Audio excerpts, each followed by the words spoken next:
Vamos falar de vinhos aperitivos, vamos falar de vinhos de mesa e vamos falar de vinhos de sobremesa ou vinhos digestivos.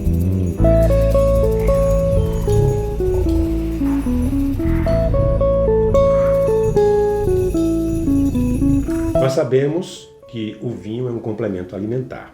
E eu quero classificar aqui o vinho em 3 etapas para uma refeição. Vamos falar de vinhos aperitivos, vamos falar de vinhos de mesa e vamos falar de vinhos de sobremesa ou vinhos digestivos. Os vinhos aperitivos são aqueles que acompanham as entradas mais delicadas, os pratos que iniciam a refeição, os antepastos mais leves. Os vinhos de mesa são aqueles que acompanham o prato principal numa refeição. Esses pratos principais podem ser também delicados, como podem ser medianamente estruturados ou estruturados. E o vinho vai depender do prato, naturalmente. E os vinhos de sobremesa são aqueles vinhos que acompanham os pratos doces de uma refeição, que encerram uma refeição. Os vinhos de sobremesa são sempre doces, para combinar com as sobremesas que são doces. E é fundamental que eles sejam mais doces do que a sobremesa. Isso é curioso, mas é uma grande verdade. Bom, para acompanhar as entradas, um vinho aperitivo, ele tem que ser seco, ele tem que ser leve e ele tem que ter uma acidez marcante, tem que ser um vinho refrescante. Isso é fundamental para que o vinho se caracterize como um vinho aperitivo, um vinho que vai acompanhar os pratos de entrada de uma refeição.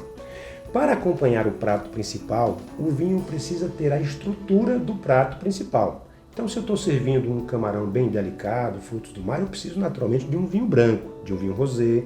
Mas se eu estou servindo uma carne, um prato que tem um sabor mais marcante, uma massa com molho vermelho, naturalmente que eu vou recorrer a um vinho tinto. E quanto mais intenso o sabor desse prato, mais estruturado deverá ser o meu vinho. Para os vinhos de sobremesa, eu tenho várias opções. Eu escolhi aqui um Porto que daria muito certo, por exemplo, com uma sobremesa à base de chocolate.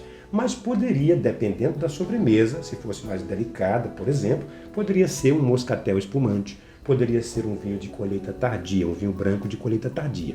Então vamos recapitular. Os vinhos aperitivos precisam ser leves, precisam ser secos e precisam ter uma acidez marcante, refrescante. Os espumantes são muito bons como vinhos aperitivos, como os vinhos para acompanhar as entradas numa refeição. Mas não só os espumantes, pode ser também um vinho branco, pode ser um vinho rosé, pode até ser um vinho tinto, desde que seja um tinto bem delicado, um tinto com alma de branco, ok? Isso também dá certo. O fundamental é que eles sejam secos, que eles tenham uma boa acidez e que eles sejam leves. Para acompanhar o prato principal, posso usar espumante, vinho branco, vinho rosé, vinho tinto, todos precisam ser secos, porque em geral o prato principal é um prato salgado, vai combinar com o vinho seco, ok?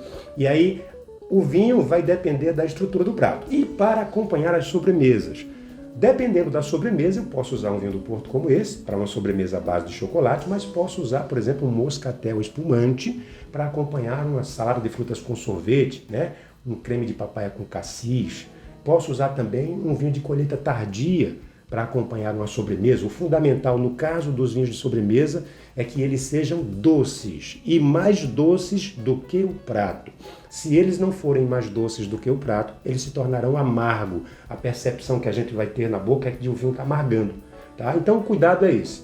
Vinhos aperitivos, vinhos de mesa e vinhos de sobremesa. E você pode brincar com tudo isso aqui dependendo do prato que vai acompanhar cada etapa da sua refeição.